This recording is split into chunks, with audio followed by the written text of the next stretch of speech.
I think people choose, like, what is the goal of life? What do I want to accomplish with this life?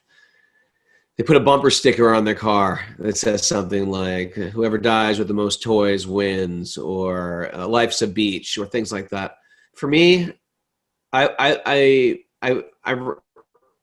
self-introspection always sort of resonated with me, that life has a reason why we're here. And I feel like spiritual paths have a lot in common in that regard, that we are not here necessarily just to have fun. I mean, fun comes and goes. Fun is sometimes in your lap and sometimes very far away. If that's your philosophy on life, I have felt like, you know what, that isn't a home run per se, because a lot of people don't have a lot of fun. And then what? You're stuck with 50% of a life that sucks. And the more I studied my spiritual path, the more I realized, like, actually a better way to view life is here for growing. And growing, we get at opportunities. We get it when, all opportunities, we get it when the economy sucks or when the economy is great, when your love life is great or if your love life sucks, if your personal finances are not so together, if you're very capable with your personal finances, whatever it is,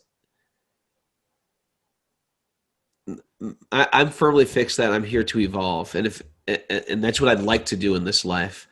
That was the pursuit. That was, I think, the initial reason why I felt such a push to start that band, Youth of Today, because I felt like it was a band about trying to evolve yourself more than even it was about straight edge. Now, people don't get this, but to me, straight edge was like a stepping stone for evolution, personal evolution. And that's why I never felt like I've achieved it. I've hit this nirvana now that I've given up alcohol and intoxication.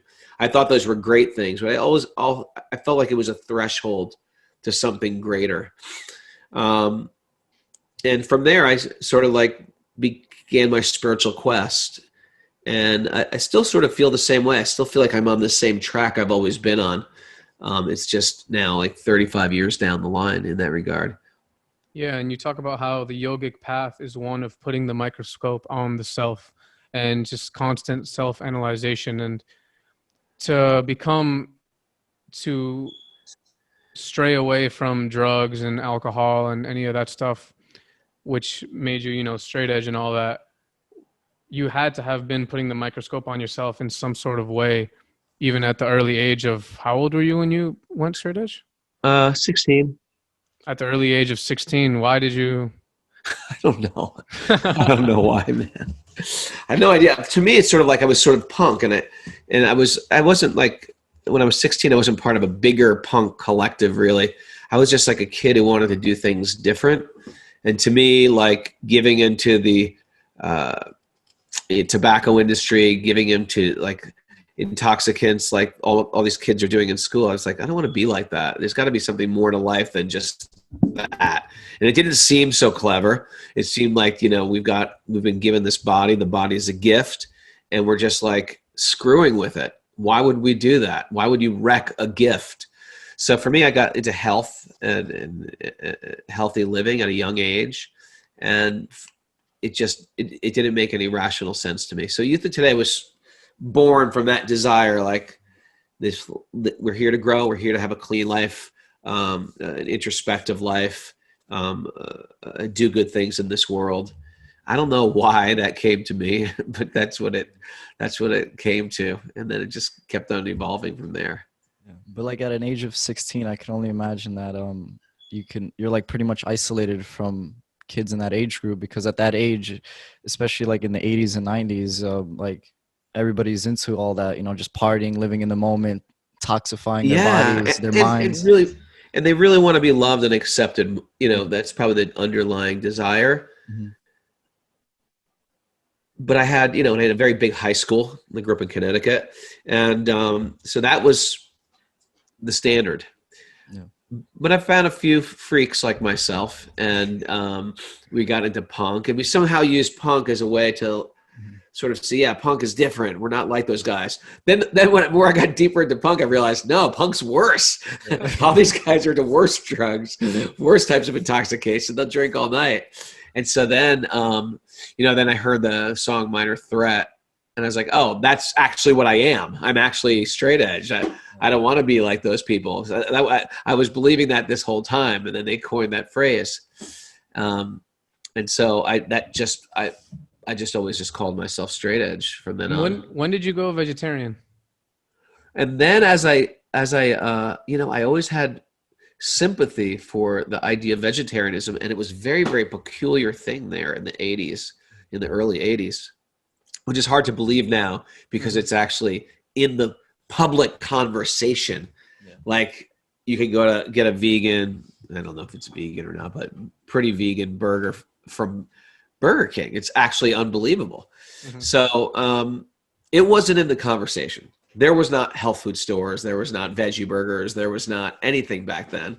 Mm-hmm. It was just a free-for-all. And you buy some random book or get a random book at a library. There was not a big movement. If it was very underground.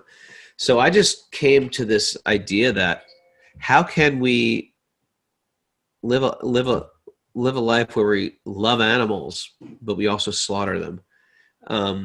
It seemed like and it seems like everybody will say, oh, I love animals. I think they're great. But then why would we actually all of a sudden depersonalize my dog? Yeah. And when I see a cow, just say, okay, this cow, this has no soul. This has no idea of self. This is a thing. This is a commodity. And this dog is my best friend. Mm-hmm. It almost like you're creating like a sociopath's mind. Yeah. And I got that intuition at a young age. And then I got interested in like yoga philosophy. And I got a Krishna book called The Higher Taste. And it explained ethical reasons, moral reasons, spiritual reasons, health reasons, why vegetarian options are a good choice. And I thought, yeah, that makes sense to me. That makes a lot of sense to me. That actually is answering all these questions I had. It doesn't make sense what they're doing. It's creating almost a type of internal duplicity. So, but there was not like a support group. Was not like Friends of Animals or vegan youth. Yeah, it was very peculiar, and I didn't know anybody that was a vegetarian at all. But I thought, you know what? When I move out of my parents' house, I'll learn how to cook, and I will, become a vegetarian. And so when I turned 18, that's when I started. Yeah, I mean, it wasn't easy it's not because I didn't like meat. I just felt it was ethically inappropriate. If we're singing about changing the world and ending wars and being compassionate, I don't have to go very far. I can just look at myself. Oh man, you're incompassionate. You're not being compassionate right now. So you're saying that this happened at such a young age. Do you believe that this all happened for a reason, that you were destined to follow this path in life, that you were given this consciousness to like feel sympathy for animals at such a young age? Because I know at that age, like, kids aren't worried about that. They aren't worried about, like, you know what I mean? It's just like, whatever the mainstream ideas are is what a 16-year-old thinks about in this like Kali Yuga, so it's really interesting. It's a good point, because I think it's two answers to that. One is there is a karma or a destiny that we have. We're picking up things from a previous life. My daughter's sitting next to me, and she's 15, and she's really into animal rights and caring for animals and loving animals. So in one sense, it's her karma. She was born into a family that doesn't eat it. So that's good karma. But it's also the company she keeps, because the company we keep, that creates our future choices. Even if you were born in a very spiritual family, you could just say, I'm not into this. And that happens a lot due to the company we keep. So there's two things in our life. One is that good or bad karma that we were born with, and and then it's what we do with what we've got that creates our next step. I do think that there might have been some inclination for it in a previous life, because like you said, most 16-year-olds are just trying to like forget about everything.